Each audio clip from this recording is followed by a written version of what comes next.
Morning. So today is going to be a better day than yesterday. We're going to go find an open parking lot somewhere. We're going to factory reset the Starlink, and I'm confident that that will not fix it, but we're going to try it anyway. The Starlink customer support could be better, but we're still big fans of Elon Musk and all of his inventions. I mean, who else can say that they made an electric car and then shot it up into space in their own rocket? So the plan is to have as much sky as possible. So this is as much sky as we could find. God. There he is.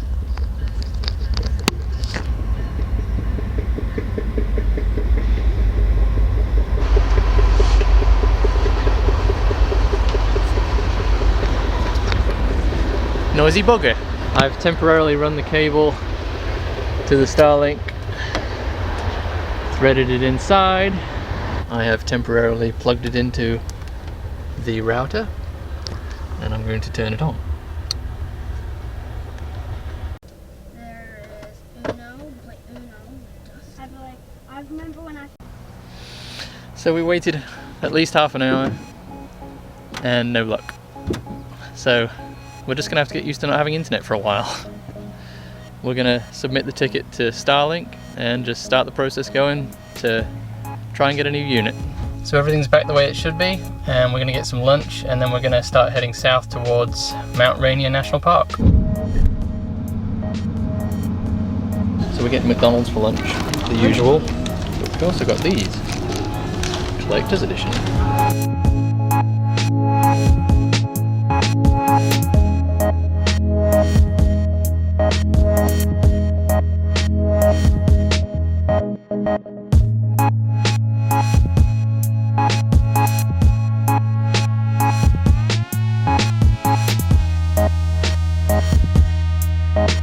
We're now continuing our journey south.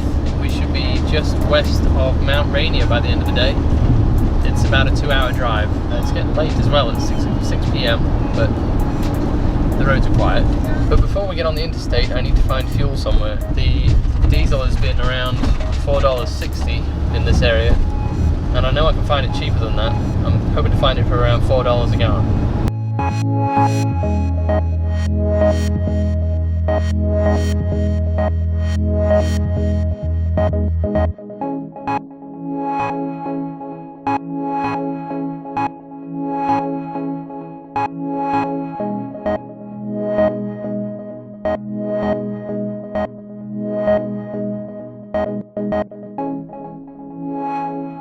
So we were passing through Seattle, and as you know, that's one of our favourite cities in the country at the moment. And we boondocked with somebody in this area.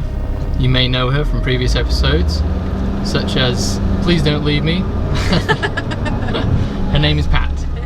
And we're literally just requesting now on Boondockers Welcome to see if we can stay with her tonight. So let us know, Pat. I turned towards downtown Seattle so that I could get fuel, because don't tell Nicole that we're running out of fuel. And don't tell Nicole that for what reason, Adam? I can't find a fuel station, but we are getting to see some of downtown Seattle. He's changing the topic. He's run us out of gas twice, and he wonders why I freak out about having fuel at all times. And now we're on one block now.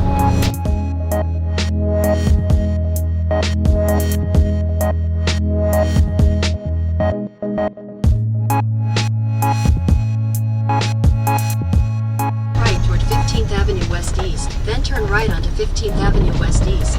We've ended up at a golf driving range.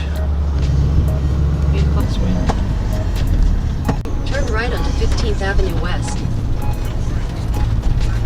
My plan to see a little bit of Seattle on the way through has diminished because it's getting dark now and we still haven't found fuel. Why is it so hard to find fuel? I see a shell. It is not cheap, but it is fuel. Your destination is on the left.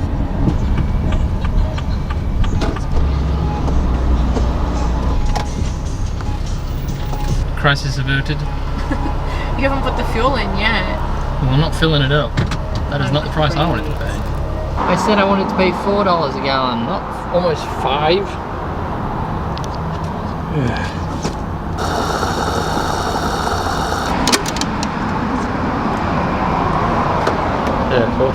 That'll get us to where we need to be. So we have fuel again, and Pat said yes. So we're going to head to Pat's house, but I think it's still an hour and 50 minutes away. So it's going to be quite late when we get there. It's getting on for 10 o'clock, isn't it? It said 9:30 on the GPS. Nice. I often think that Adam does it on purpose. Waits till the very last second to get fuel. No, I do it to save the money. That's what he says, but I honestly think it's because he likes me to be freaking out in the passenger seat. It is a bonus. So mean.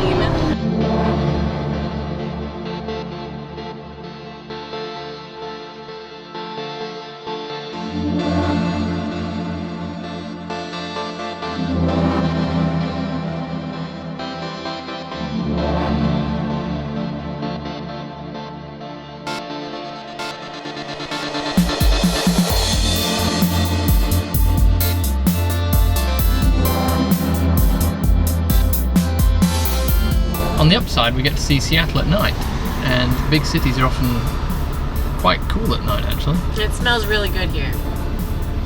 Are you going on about smells? At least it's not you this time. I'm the smells guy. So I think they should make a candle called Downtown Seattle. They should make a candle called, what did you call it a minute ago? Oh, Midnight in Seattle. And then they should make one called Afternoon Rain in Seattle. And then they should make one called Sunrise in Seattle. Because I would buy them all, because they would smell really nice. How do I know this? Because I'm sitting in downtown Seattle and it smells yummy.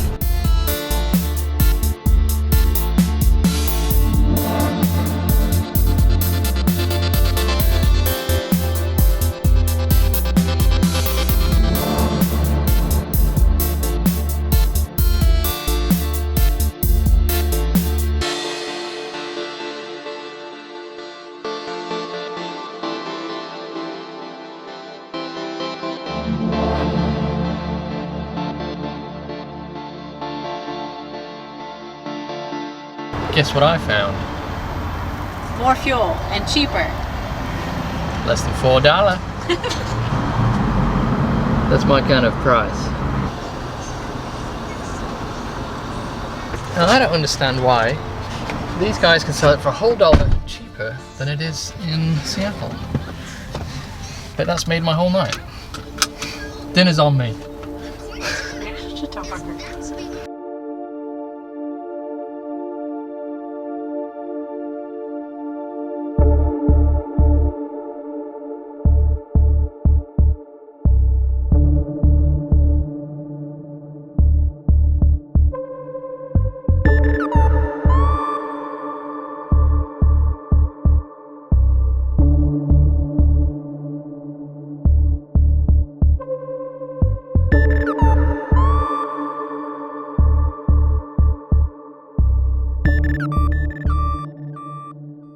We've been driving for the last 5 hours and it's been a super long day. It is 10:30 at night and I haven't eaten yet.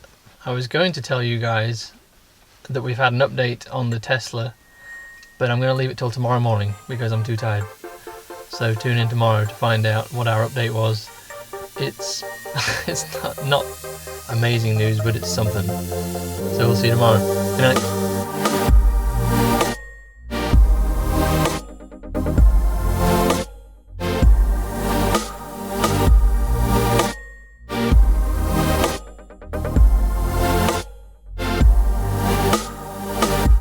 So what happens when we don't find cheap fuel the first time?